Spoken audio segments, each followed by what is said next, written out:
Council.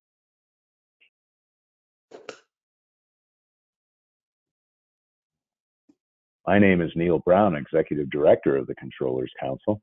And before I introduce our expert panelists and our partner sponsor, let me share some brief housekeeping items. We'll have Q&A at the end of the presentation, so please use your GoToWebinar control panel to ask our experts questions. Next, this webinar is CPE eligible with 4 polling questions. So please answer 3 out of 4 polls at least for CPE, or if you're not seeking CPE, just to benchmark your peers. Please allow up to a few days to receive your CPE certificates via email. Also regarding CPA, you'll receive a brief survey directly after the webcast today, so please complete.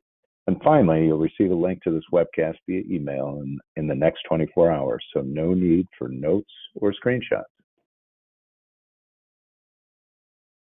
With that, I'm very pleased to share a word about our partner and sponsor, Bill, a leading financial operations platform for small and mid-sized businesses. Bill automates the future of finance so businesses can thrive. Bill's integrated platform helps businesses to more efficiently control payables, receivables, spend, and expense management. Hundreds of thousands of businesses rely on Bill's proprietary member network of millions to pay or get paid faster. Headquartered in San Jose, California, Bill is a trusted partner of leading U.S. financial institutions, accounting firms, and accounting software providers. For more information, visit bill.com. And with that, I'm very pleased to introduce our subject matter experts and speakers. Amul Tate is Director of Product Management, AI at Bill.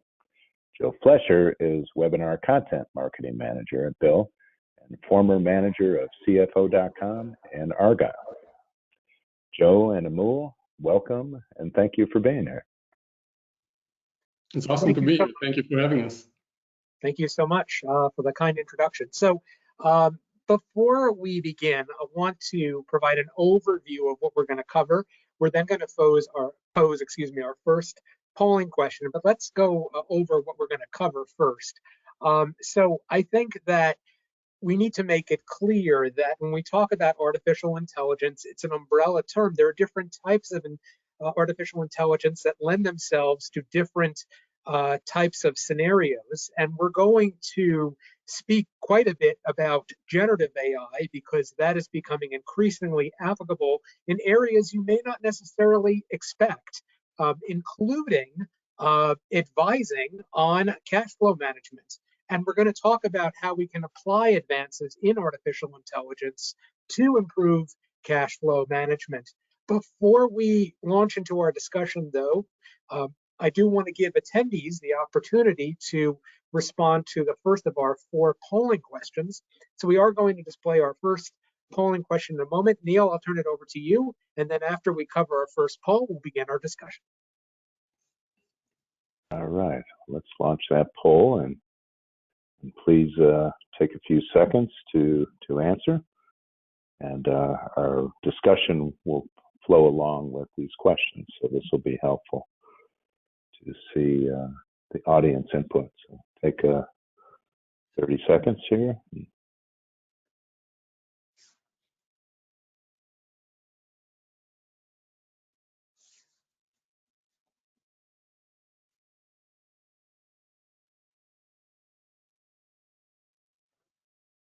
And a few more seconds, please. If you're going for CPE, we'll have 4 total polls. So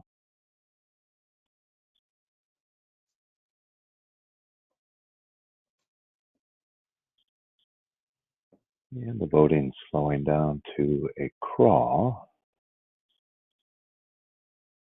So let's go ahead and take a look. Indeed. So what I think is interesting here, and then Amal will launch into our discussion in just a moment, that a plurality, so more than 2 out of 5 of respondents agree. What's interesting is that a majority at the at the very least, either agree or strongly agree that their companies typically lack sufficient time and resources to analyze cash flow. Well, good news, there is help. And the thing is, you can still leverage your expertise within your organization, but save time on some of the mechanics of analyzing cash flow. And that's exactly what we're going to talk about.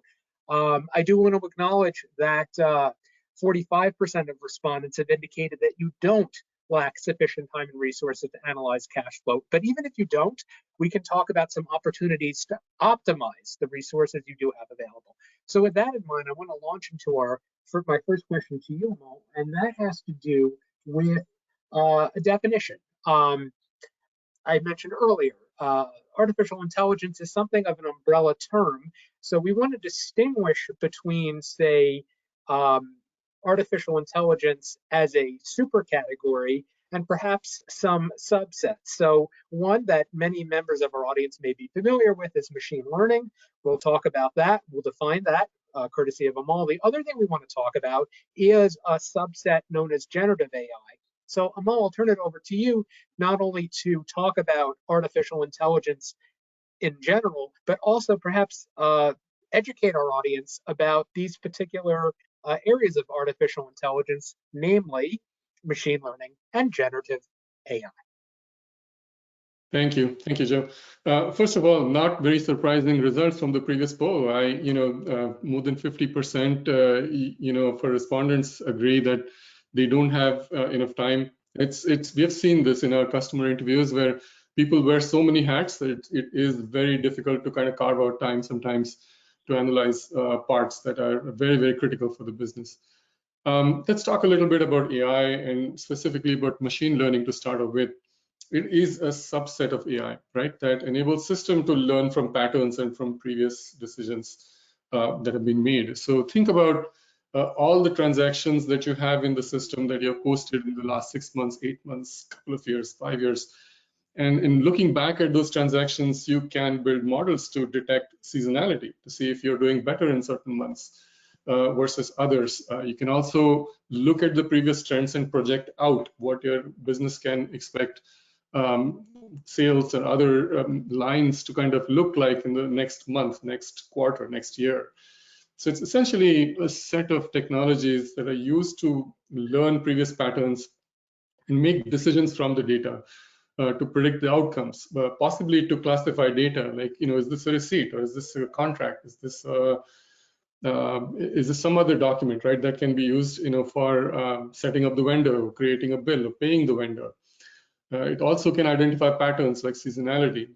And most common uses include recommendation systems, detecting fraud, also predictive analytics to look at the previous patterns to predict the next steps of the future. If you go to the next slide, please, Joe.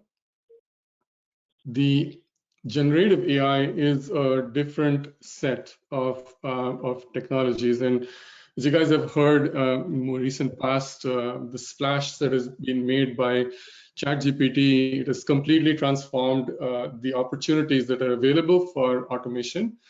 And look upon, generative AI as that branch of AI that is focused on creating new content, specifically text, images, music, code, even for that matter, all leveraging machine learning models.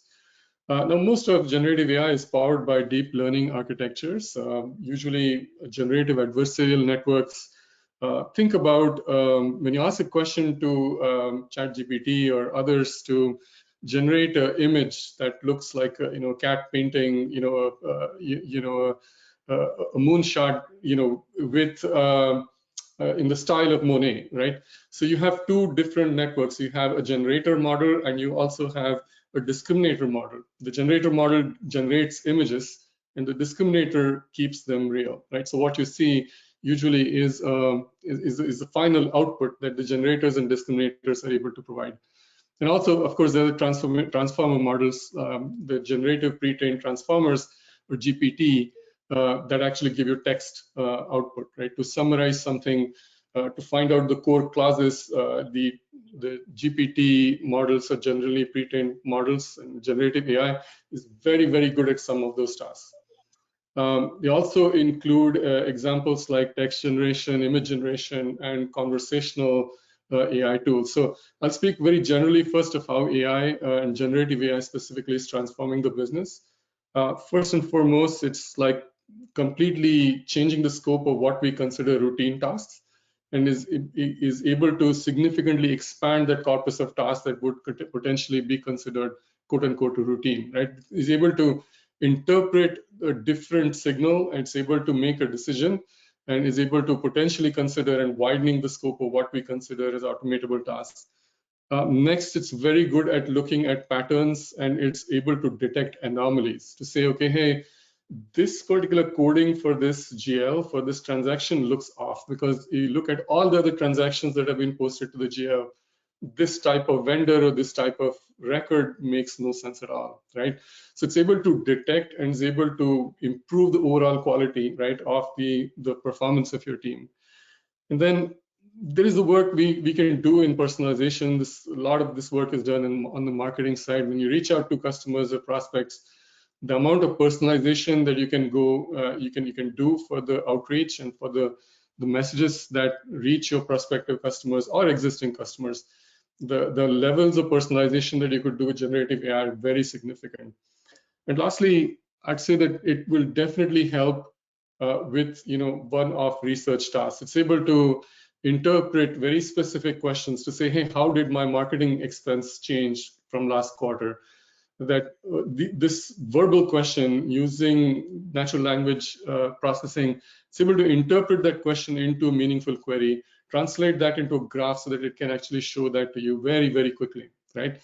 Now, I'm not saying you should trust all of that. I'm saying you should. It gives you a great starting point that you can use to then refine and define, the final presentation that you will use to make.